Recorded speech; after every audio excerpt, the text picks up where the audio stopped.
Alright, welcome back to another fly tying tutorial. Today we're going to be covering a simple and old school pattern that is a lot of fun to tie, and if you are just getting new into fly tying or if you've been fly tying a while, it is definitely a pattern that you should have in your back pocket. And it definitely helps when you're fishing in some shallow water or weedy water as well.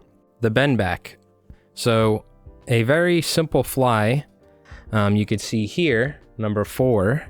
We'll be bending a hook and tying some material on there, and this will help facilitate a fly that can be fished in shallow waters, and hopefully we'll be able to help you catch some more striped bass, snook, tarpon, wherever you are doing some saltwater fishing or fresh as well. So let's get right into the materials. We have a pack of Mustad S71 SNP-DTs, which are the O'Shaughnessy hooks, essentially the 2X heavy and 1X long. Essentially, you just want a hook with some length to it so we can actually put a bend in there, and it'll help facilitate it flipping over. And these are size 1/0 O'Shaughnessy's as well. I have some 210 denier flat wax nylon. I get this question asked a lot. This is my preferred thread, and if we're not using mono thread, I'll always be using this. We have some stick-on eyes. You can always use tab eyes and other sort of natural eyes as well, but we're going to be using some holographic 3/16 stick-on eyes. Now this version of the Bendback, I've tied it with just body braid, but this is kind of fun using some micro Krystal Estaz or micro chenille, crystal chenille. A nice thin Estaz that won't mess with the fly flipping over, but it will still add some nice texture and body to the fly with this flash. Then we have a couple different types of Krystal Flash. I have some pearl Krystal Flash that I'll be tying off the back, and I also have a little bit of this red that I'm going to be putting in the throat as well. And last but not least, we have some Bucktail. First, we have some white Bucktail. This will be giving us the belly of the fly. I have some chartreuse Bucktail, which will be the top or the wing. And I also have a little bit of orange. We could either add this in halfway through in between the chartreuse and the white, or more than likely I'll tie some of this in a shorter length right on the belly of the fly before we start tying the white, just to give us that sort of gill or wounded baitfish look. We also have some UV resin. You can use some medium, some thick. I have medium and thin we're going to be using today. All right, let's get right into it.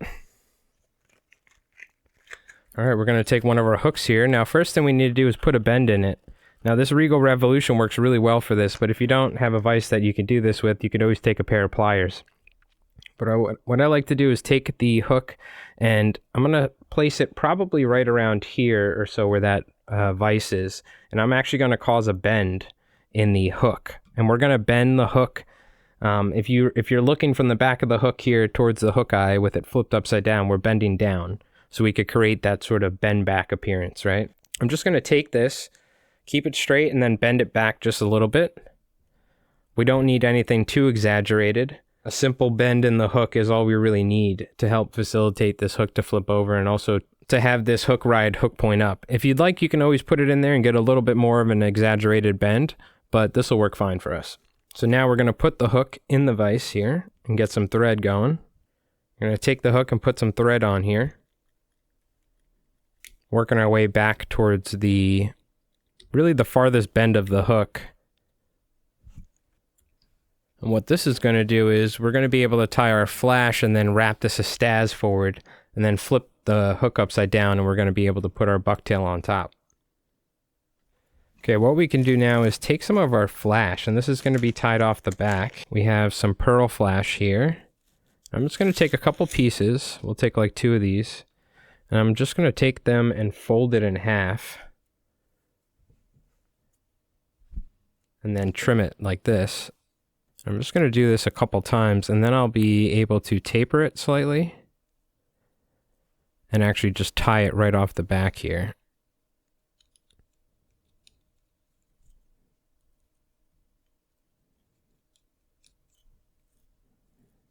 We don't want this to be too long, so it doesn't cause any issues with it fouling or anything, but it's just going to add a little bit of flash to the belly. So now we can take a little bit of this orange Bucktail for some color and tie this right on top of this, because when we flip this over now, this will be the belly. Just like that.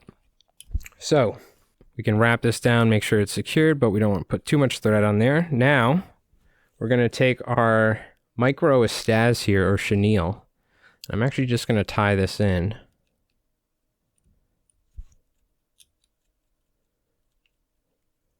And we're able to wrap this forward. Now, a little trick is if you want to take some head cement, I like using some super glue here, and just a light amount of super glue on that thread, and we're going to wrap that Estaz on top.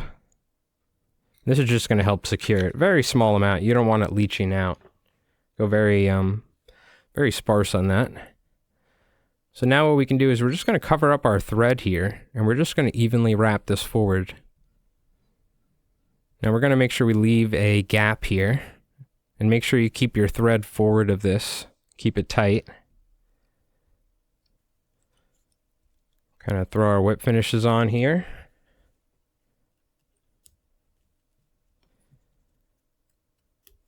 Just trim that nice and neat, and tie off on top. And I'll throw a whip finish.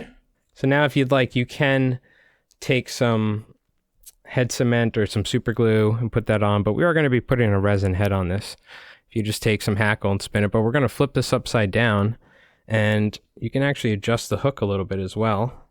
And we're going to actually tie our material now essentially on top like this, because the idea is that the material and the bend in the hook is going to cause this to flip upside down.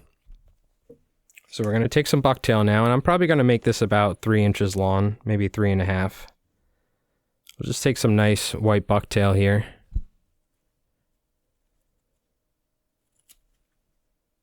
I'll get some of the shorter hairs out of there, and I can taper this if we have any hairs that are too long, for instance. We're just gonna take this white bucktail, trim it nice and flush, and then tie it right on top.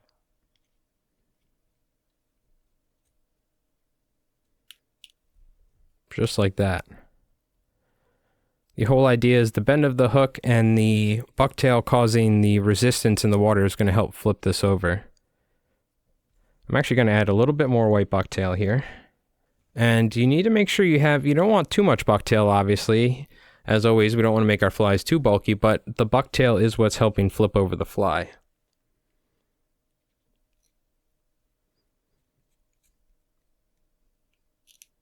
I just want to make sure I have an adequate amount. That's looking good. So now we're just going to take a little bit of this red Krystal Flash I have here. I'm just going to take like 1 or 2 pieces, be very liberal with it. I'll probably take 1 and fold it in half and cut it. Take that, fold it in half.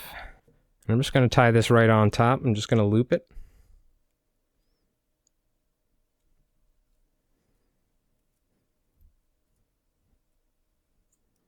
Just like so.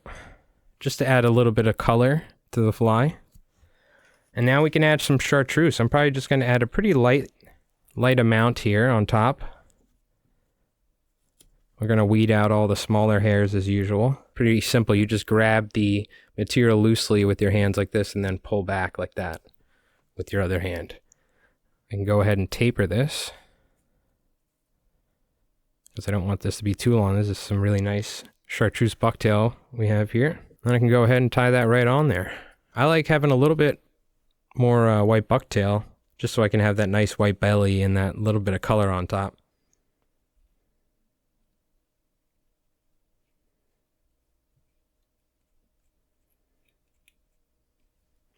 Try and neatly wrap this and get a nice clean head so I can put some 3D eyes on there and some resin.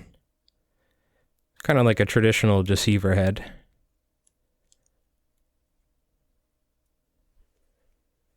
And throw some whip finishes on here and we'll be good to go. Put some eyes on here.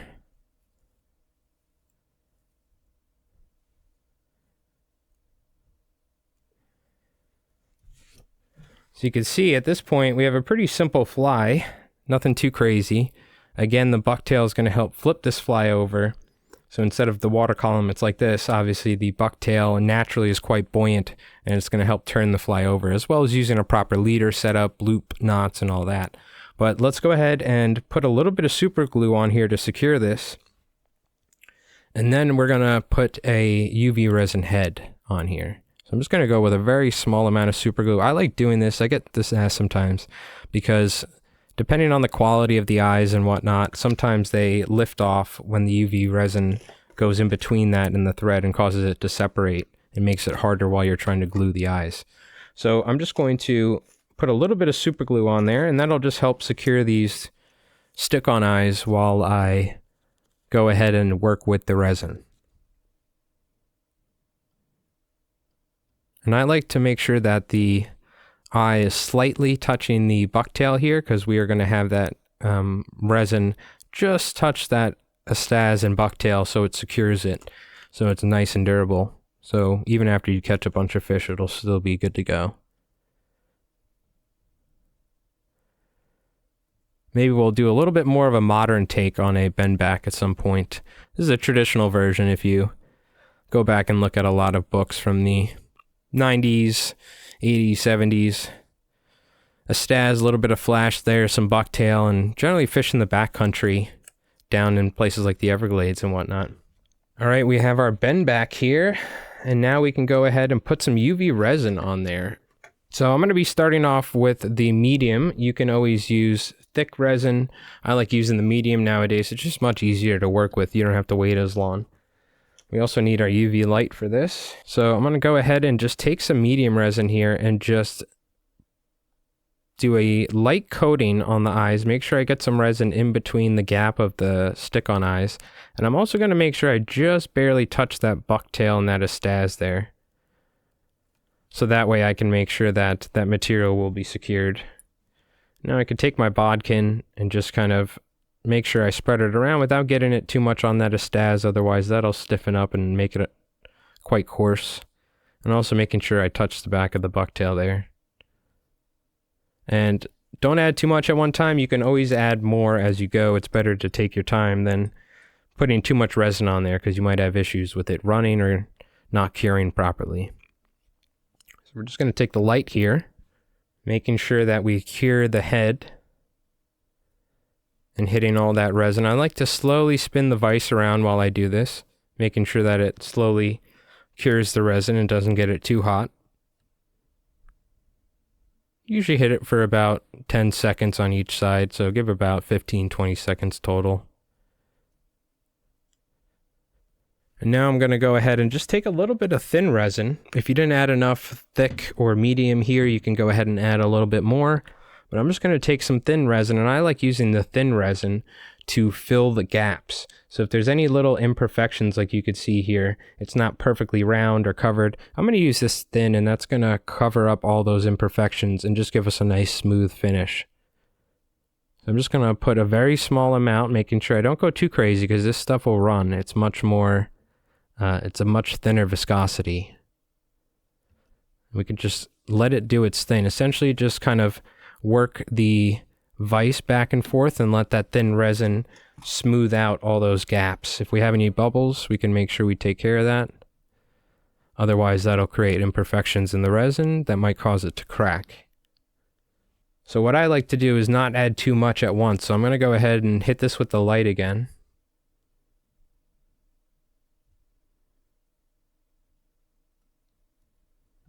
You can see that chartreuse, by the way, is always reacts so well to fluorescent colors, which is why I love chartreuse. And I'll be able to now just do one more light coat. And this is just going to fill any imperfections that much more so and give us a nice finish to the fly. And then we'll be able to go ahead and put this in the swim tank. So I'm excited to see how it swims. Again, going very light with the resin, not adding too much at once. And I kind of just like to slowly give it a sec to kind of even out and move around. You can actually see that resin kind of moving on its own and filling all the gaps. You can see now we're getting a nice even head. And when it's where I like to hit it with the light and just keep moving it so I cure it all around without having some of that resin being cured on one side and wet on the other. That could cause issues. This time I'll give it a little bit more of a sufficient cure just to ensure that the head is fully cured. It's always a good idea to take these and put them out in the sun for even just a couple minutes, or throw them on the dashboard while you're on the way to go fishing, because there's no better source of UV light. There's no better source of UV light than the sun. So that's just a little trick I always do. Little tip. We have a nice bendback here, traditional bendback. Simple, some bucktail, Krystal Estaz, Krystal Flash, and just a bend in the hook can make all that difference. So no weight needed. You can have a fly that swims upside down. You could fish it in the mangroves in the Everglades, or fishing around eelgrass for striped bass. So it's a great fly for shallow water or fishing around obstructions. So let's put it in the swim tank and see what it looks like.